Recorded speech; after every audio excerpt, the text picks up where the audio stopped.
This video we discuss about the question of calendar. Question जो calendar के जो question आते हैं यानी कि दिन निकालना आता है कि कौन सी डेट को कौन सा दिन था। आज इस वीडियो में हम वो क्वेश्चन करेंगे। तो किस तरीके से करेंगे क्वेश्चन देखिए। जैसे मान लो आज का ही ले लेते हैं हम। आज का हमारे पास क्या है, मैं आज का क्वेश्चन आपको निकाल के दिखाती हूँ।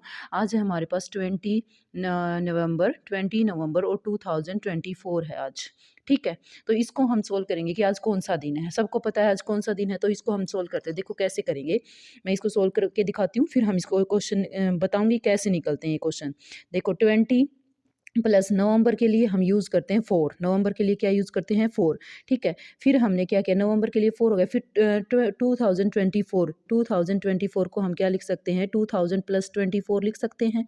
2000 प्लस 24, तो इस 2000 के लिए हमने लिखा 0। ये बताऊंगी कैसे लिखते हैं। 2000 के लिए हमने लिखा 0, फिर हमने लिखा 24।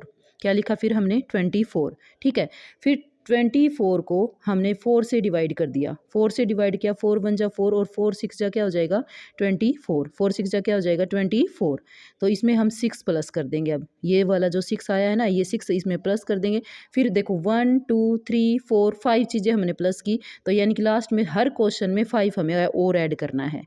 ठीक है, अब इनका टोटल कर लेते हैं। 20 में 4 प्लस किया 24, 24 में 24 प्लस करेंगे तो 48, और 48 में हम 6 में 5 11 प्लस करेंगे तो हमारे पास आ जाएगा 59। तो अब देखो क्या करना है, 59 आ गया। अब इस 59 को हमें डिवाइड करना है किससे, 7 से। किससे डिवाइड करेंगे, 7 से। तो 7 8 जा क्या होता है, 7 8 जा क्या होता है 56। क्या होता है 56। तो 9 में से 6 सब्ट्रैक्ट किया तो क्या आ गया 3 आ गया। तो थर्ड नंबर यानी कि 3। थर्ड पे हमारा क्या होता है, देखो मंडे फर्स्ट पे होता है, सेकंड पे होता है ट्यूसडे, और थर्ड पे क्या होता है वेडनेसडे। तो देखो आज हमारा वेडनेसडे है, तो हमने आसानी से निकाल दिया। तो जैसे मैंने निकाला है वैसे आप भी निकाल सकते हैं। अगर आपको ये सीखना है तो ही आप वीडियो को आगे देखें, अदरवाइज आप इसको स्किप कर सकते हैं। ठीक है, तो देखो कैसे करते हैं, बिल्कुल आसान है। 1 2 बार करेंगे और आप अपना डेट ऑफ बर्थ से आप अपना निकालेंगे, अपने बच्चों का निकालेंगे, तो आपको अच्छे से क्वेश्चन क्लियर हो जाएगा। तो कैसे है देखो, सबसे पहले इनको तो हमें याद करने की ज़रूरत है नहीं। ये जो हमारे पास डेज़ हैं, कोड हैं, इनको देखो ये तो सबको पता है कि जो संडे है उसमें हम स्कूल जाते ही हैं, तो 0 लिखेंगे उसको। मंडे से स्टार्ट करते हैं, मंडे फर्स्ट डे होता है, तो Monday first, Tuesday second, Wednesday third, Thursday 4, Friday 5 और सैटरडे 6। ठीक है, अब इसको ये देखना है एक बार देखोगे, 2 क्वेश्चन को सोल्व करोगे, अपना खुद के बच्चों का अपना खुद का डेट ऑफ बर्थ से निकालोगे तो अपने आप ही क्वेश्चन सोल्व हो जाएगा। देखो इसमें क्या होता है, 100 जो ईयर होते हैं ना, हर 100 ईयर में 5 ओड डेज आते हैं। कैसे आते हैं वो समझो।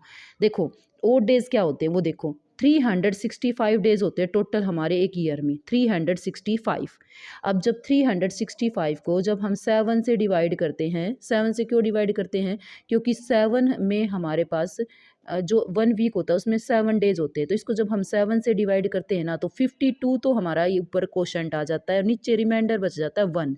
तो पिछली बार ये क्वेश्चन डायरेक्ट पूछा गया था कि जो नॉर्मल जो ईयर होता है ना, उसमें कितने ओड डेज होते हैं, तो उसमें 1 ओड डे होता है। नॉर्मल जो ईयर होता है 365 जिसमें डेज होते हैं उसमें 1 ओड डेज होता है। ठीक है, कितने ओड डेज होते हैं 1। वो इस तरीके से आता है, 365 को 7 से डिवाइड करके 52 तो उसमें सप्ताह बन जाते हैं, वीक बन जाते हैं, और 1 उसमें एक्स्ट्रा बच जाता है नीचे रिमाइंडर, तो वो ओड डे होता है।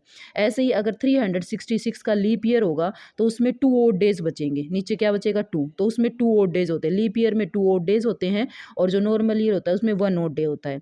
इसी तरीके से देखो पूरे 100 साल हो जाएंगे ना, तो उसमें 5 ओड डेज बचेंगे, क्योंकि देखो नॉर्मल में 1 बचा, और फिर उसमें जो लीप ईयर आएगा उसमें कितने बचेंगे 2 बचेंगे, तो 2 में 1 प्लस करके टोटल कितने बन गए 3 बन गए। तो ऐसे ही कर करके, और दोबारा से 7 जब ऐसे ये वाले भी 7 बन जाएंगे तो उनका 1 वीक बन जाएगा। तो इसी तरीके से एक बार हमें इसको याद रखना, और इसको याद करने की ट्रिक क्या है, देखो 2 बार पढ़ेंगे। 100 ईयर है उसमें 5 होते हैं, 200 में 3 होते हैं, 300 में 1 होते हैं। इसको कैसे याद रखोगे, 53 10, सिर्फ 53 10, बार बार 53 10 आता जाएगा। 500 साल पूरे हो जाएंगे तो फिर दोबारा से 53 10 53 10। इनका हमें कुछ नहीं करना, ये तो एग्जाम में पूछे ही नहीं जाएंगे। पूछा क्या जाएगा, जो 1600 से लेके और 1700 1800 1900 1920 में कौन सा दिन था, 1980 में कौन सा दिन था, ये पूछा जाएगा, और 2000 का पूछा जाएगा। तो इनके कोड हम एक बार याद कर लेंगे। देखो कैसे, क्योंकि जो 1600 है ना, देखो 1600 में दोबारा से जीरो आ जाता है, 1600 में क्या आ जाता है, जीरो ओड डेज बचते हैं, जीरो बचते हैं। तो फिर 1700 में कितने आ जाएंगे, फिर दोबारा से हम क्या करेंगे, 5310, क्या लिखेंगे, 5310, क्या लिखा हमने, 5310, 5310 का मतलब 1700 में 5 ओड डेज होंगे। फिर 1700 के बाद क्या आता है, 1800, 1800 में 3 ओड डेज होंगे। 1900 में हमें हमारा सिर्फ 1 ओड डेज होगा, और 2000 में हमारा सिर्फ क्या होगा, जीरो होगा। 2000 में कोई ओड डे नहीं होगा, सिर्फ क्या होगा, जीरो होगा। तो बस इनको याद रख लो, बस बाकी कुछ याद नहीं रखना, ठीक है। अब इसी तरीके से देखो एक चीज़ और है, यहाँ पे जो मंथ होते हैं उनके और हमें नॉर्मल इनमें डेज याद रखने हैं। ये बिल्कुल आसान है, इसको अच्छे से एक बार करोगे ना अपने आप याद हो जाएगा। देखो मंथ्स हैं और ये नॉर्मल ईयर है और ये लीप ईयर है, इसमें कुछ ज़्यादा डिफरेंस नहीं होता, सिर्फ दो जो डेज मंथ होते हैं ना, जनवरी और फरवरी, उनमें डिफरेंस होता है, बस बाकी सारे सेम है ऐसे कैसे। तो इनको याद करने की क्या ट्रिक है, देखो जो पहले तीन हैं वो ये है 12 का स्क्वायर, 12 का स्क्वायर यानी कि 144, यानी कि 12 का स्क्वायर याद रखेंगे। फिर देखो जीरो आ गया, फिर 25 आ गया, तो इसको 05 यानी कि 5 का स्क्वायर, जीरो आ गया, जीरो के बाद 5 का स्क्वायर, फिर जीरो, फिर 6 का स्क्वायर, क्या आ जाएगा, 6 का स्क्वायर, 36 आ गया ना इन दोनों का, 36 6 का स्क्वायर हो जाएगा। फिर उसके लास्ट में लिखेंगे 12 का स्क्वायर प्लस में 2, 12 का स्क्वायर प्लस 2 यानी कि 146, पहले 144 फिर 025। अगर इस तरीके से याद करोगे ना तो बिल्कुल जल्दी से याद हो जाएगा। फिर 6 का स्क्वायर 36 हो गया, फिर 1 4 और 6 हो जाएगा, ठीक है। अब इसमें कैसे करेंगे, लीप ईयर में जब जनवरी में ओड डेज होते हैं, 1 में से 1 माइनस कर दो, 1 में से 1 माइनस किया तो क्या आ गया हमारे पास, 0, और 4 में से 1 माइनस करोगे तो क्या आ गया, 3 आ गया। बस दो का याद रखना है, लीप ईयर में जनवरी में होते हैं 0 ओड डेज और फेब में होते हैं 3 ओड डेज, बस ये चीज़ अलग से याद रखनी है। इसको आप एक बार करोगे ना अपने आप याद हो जाएगा, यानी कि पहले 12 का स्क्वायर, यानी कि पहले 3 में 12 का स्क्वायर, फिर 05 का स्क्वायर, फिर 06 का स्क्वायर, और फिर 12 के स्क्वायर में 2 प्लस करोगे तो ये याद हो जाएगा 2 बार करने से ही।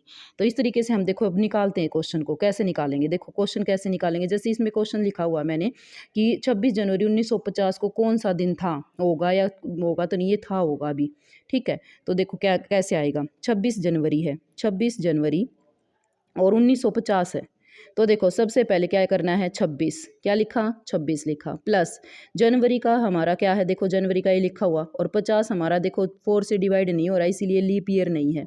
जो भी सन है ना उसको अगर 4 से डिवाइड करोगे तो वो लीप ईयर, 4 से कंप्लीट हो जाएगा तो वो लीप ईयर है, और 4 से डिवाइड नहीं होगा तो वो नॉन लीप ईयर है। अब देखो इसमें जनवरी का कोड इसमें 1 मानेंगे क्योंकि ये नॉर्मल ईयर है, तो जनवरी का कोड 1 लिखा हमने, प्लस अब देखो इसको 1950 को क्या लिख सकते हैं, 1900 प्लस 50 ऐसे लिख सकते हैं। तो 1900 का कोड हमने किया था ना अभी कि 5310, 5310 यानी कि ये 1700 का, ये 1800 का और ये 1900 का, तो 1900 का कोड क्या है 1, तो हमने 1 लिखा, ठीक है। उसके बाद देखो आगे क्या करना है, उसके बाद इस 50 आ गया, ये इस 50 को भी प्लस कर दो, 50 को भी यहाँ पे प्लस कर दिया, ठीक है। उसके बाद क्या करना है, इस 50 को, ये वाला जो 50 है इसको 4 से डिवाइड कर दो, किससे डिवाइड करोगे, 4 से। 50 को जब हम 4 से डिवाइड, 50 को जब 4 से भाग देंगे तो क्या आएगा, देखो 50 को जब हमने 4 से भाग दिया तो 4 एकम 4 और 4 एकम 4 1 बच, यहाँ पे 1 बच गया, 4 दूनी 8, 12 आ गया यहाँ पे। नीचे हमें कुछ नहीं देखना, रिमाइंडर चाहे कुछ भी बचे, तो इसमें 12 और प्लस कर देंगे। फिर देखो 1 2 3 4 और 5, 5 चीज़ें प्लस की ना, हर क्वेश्चन में लास्ट में 5 प्लस करना है आपको, हर क्वेश्चन में किसी में कुछ वो याद ही नहीं रखना, सिर्फ 5 प्लस करना है। 1 2 3 4 5 चीज़ें प्लस की तो लास्ट में 5 और प्लस कर दो, ठीक है। अब देखो इनको प्लस करते हैं, 26 में 1 प्लस किया 27, 28, 28 में 50 प्लस किया 28 और 58 7, 78, 78 में 12 में 5 प्लस किया तो 17, 17 और प्लस कर दो, 8 में 7 प्लस किया 5 1 7 1 और एक 7 1 और 8 और एक 9, 95 आ गया। अब देखो 95 आ गया हमारे पास, क्या आ गया 95। अब इस 95 को आप क्या करोगे, 7 से डिवाइड कर दोगे, क्यों किया, क्योंकि हमें तो क्या चाहिए, हमें तो डेज चाहिए ना, 7 का तो वीक बन जाता है हमारा, तो हम देखो 95 को 7 से डिवाइड कर दो एक बार। अब यहाँ पे स्पेस नहीं है, मैं एक बार दोबारा से इसको इरेज करके करती हूँ, 95 को 7 से डिवाइड करेंगे, 95 लिखा हमने, इसको 7 से डिवाइड किया, 7 1 जा 7, 9 में से 7 सब्ट्रैक्ट किया तो क्या आया 2, नीचे उतारा 5, ठीक है। 7 की टेबल में 7 3 जा क्या हो जाएगा 20, यहाँ पे क्या हो जाएगा 21, तो नीचे क्या बच गया 4। इसको हमें कुछ नहीं देखना, सिर्फ हमें नीचे जो रिमाइंडर बचा उसको देखना है 4, यानी कि 4th पे कौन सा डे है देख लो, अभी 4th पे कौन सा डे है देख लो, 4th पे क्या है, थर्सडे है, तो इसका आंसर हमारा क्या हो जाएगा, थर्सडे हो जाएगा। इसी तरीके से आप किसी भी डेट बर्थ को लेके 1 2 को लेके सोल्व करोगे तो आपका क्वेश्चन आसानी से